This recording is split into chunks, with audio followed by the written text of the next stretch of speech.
Hey everyone, Cary Kolat here on Ask Kolat. Question I got this week was how did I handle the stress of competition in big events? All right, big events. So look, there's no doubt you get confidence in your training. If you don't have confidence or belief in your training, you can't carry confidence into competition and be ready to go. And there was a few things I learned over time. I feel like I did my best wrestling my last 5 to 6 years of competition. That's when I feel like I really started to hit the mental side of it and really have really good mat poise and focus and not be rattled and compete through injuries and compete in big events, huge arenas as they got bigger. And that comes over time, right? It gets better. And everybody has butterflies. I'm not ashamed to admit that. I think everybody does. You always get a little fear. One of the things I did at competition, specifically for me, I had things that I did to drive it out of me, to get myself really fired up to compete. In specific, one, I used to pull my straps on my singlet, and then when I stepped on the mat, I would stomp my feet. And then the last trigger for me that was really big, and this was just a little thing that I developed, was I didn't shake hands, man. I smacked hands.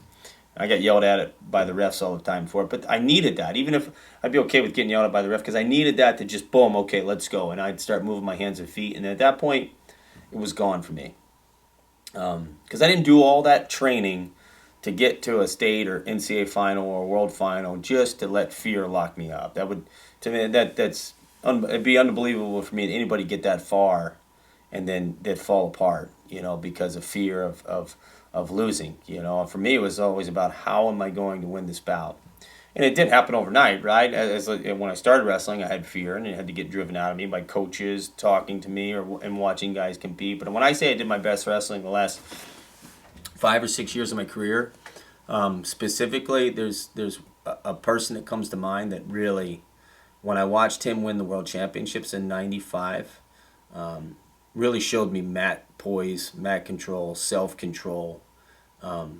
Wrestling the way you know how to wrestle and not changing when the match gets tight toward the end. And in 1995, I was fortunate. USA Wrestling took me to the training camps to help prepare the world team, and then we trained in Chattanooga, and then we went to Atlanta. And they were doing a dry run, so the World Championships was fortunate for us. The United States was hosting the Olympic Games in '96, and we got to host the '95 Wrestling World Championships there. And so it was a dry run for the organizers to get the kinks out before the games came, and great for our guys. And so I got to watch Kevin Jackson win the 1995 world title. It was 3 times he stood on top of the podium.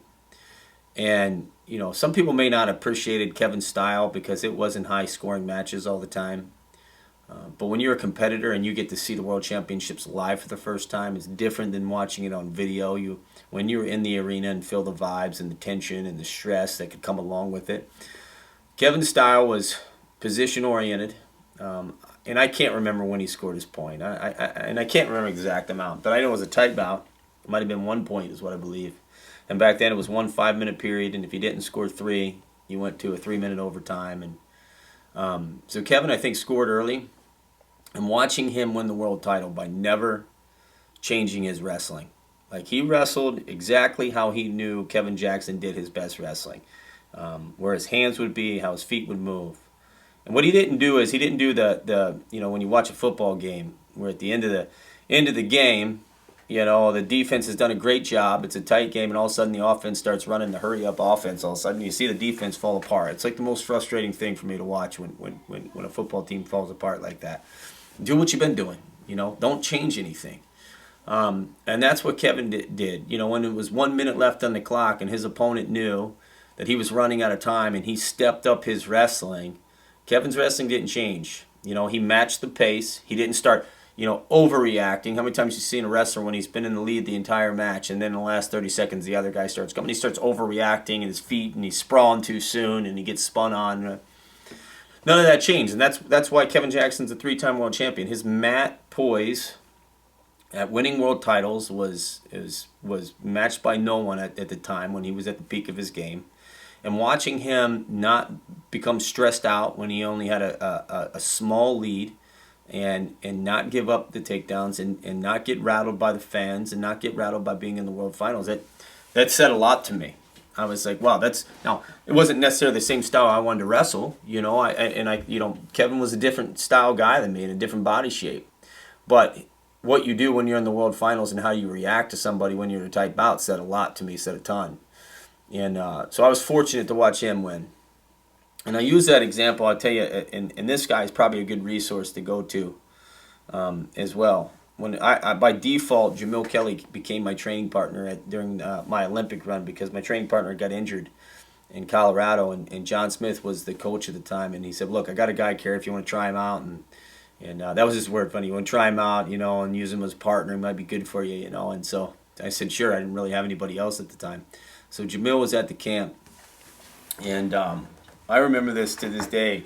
After the first practice of wrestling with Jamil and feeling his hips and feeling his ability, that I was done. I was like, so, you know, at the time I had tunnel vision. I was only focused on me. Was, how many NCAA titles have you won? And his response, I think he even put his head down, was none. And he wasn't even an All-American. And I was like, okay, well, how many times are you an All-American? He's like, none. I was like, no way. This is not possible. You know, I just worked out with you. It's not possible that you're not an NCAA champ. It's definitely not possible that you're not an All-American. And so you, at some point, you know, I didn't know Jamil's career up into then, but the only assessment I could make was this guy had a practice side to him and he had a competition side. And that's what you want to avoid as an athlete. You got to try to make them all one. This is the way you train. It's got to be exactly the same way you go and compete. And so that must have been his. He wasn't controlling his anxiety when the singlet was on and the big arenas were showing up. That's the only thing I can figure out. You'd have to ask him to specifically know what was in his head. But I think what happened with Jamil in the last part of his career was exactly what happened to me watching Kevin Jackson in '95 win a world title and see his focus and how to handle big matches. Was going to Sydney and training with me for 2 months, you know, me continually telling him, you're unbelievable, man. You could take this spot. Well, I'm done after this run, you know, and you know, I had already planned on being done. And him going there and I think watching the competition and seeing guys win medals, you know, and training. And then when he got it together, when Jamil flipped the switch and got it together, he was dangerous. His hips were unbelievable. I remember Lincoln McIlravy calling me when he made his comeback in '04 saying, you've wrestled these guys. The weight classes had changed. He was wrestling a lot of guys I competed against. And I remember him asking me, I said, look, if Jamil Kelly gets it together, man, that's the guy you're going to have to watch out for. And sure enough, that was it. And if you watch those bouts, you see Jamil did a great job of wrestling a championship bout with a championship type mindset. And he made McIlravy wrestle in the positions that he wanted to be in. He didn't wrestle in Lincoln's positions and used his hips and used his leverage. And then we all know, I mean, he went on and took a silver. So he's a great resource. I'm sure if you reached out to Jamil, he would be happy to share what he thinks might have done. And I'm just pondering what, if it was, you know, going to Sydney and that, if that's where the flip, so, the switch was flipped in his mind, which, you know, I got to believe that's part of it that started it. And you know, and so the last thing I'll leave you with is that before you're a national champion or a state champion, you got to be the state champion or the national champion. Like, you know, at the college level, all that plaque does at the end of the year is validated to all the fans who come and watch, you know, the NCAA championships that you were the best guy in the weight in the country at that time.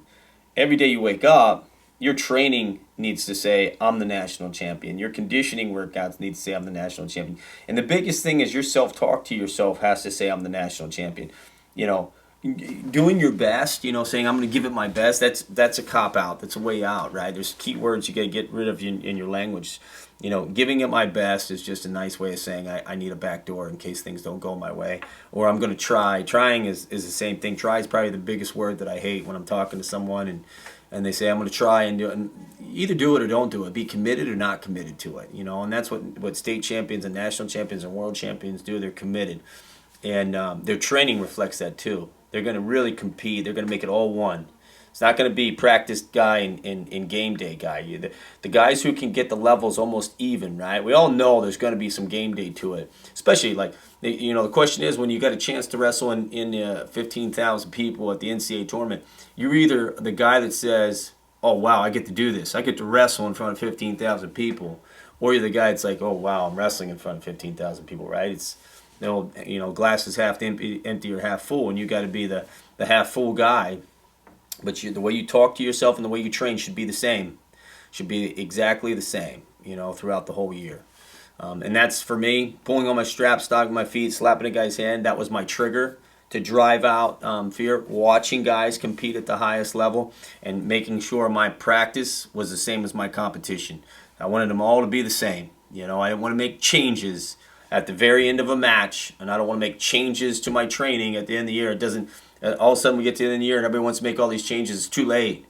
The changes, the corrections need to be happening all year. Your wrestling gets better all year, and the first match should be just as important as the last match. You can't do everything building up this way, because that's when people start to stumble. I wanted to win here, I wanted to win in the middle, and I wanted to win in the end. And that's what the best guys who have a championship mindset and mentality, that's what they do.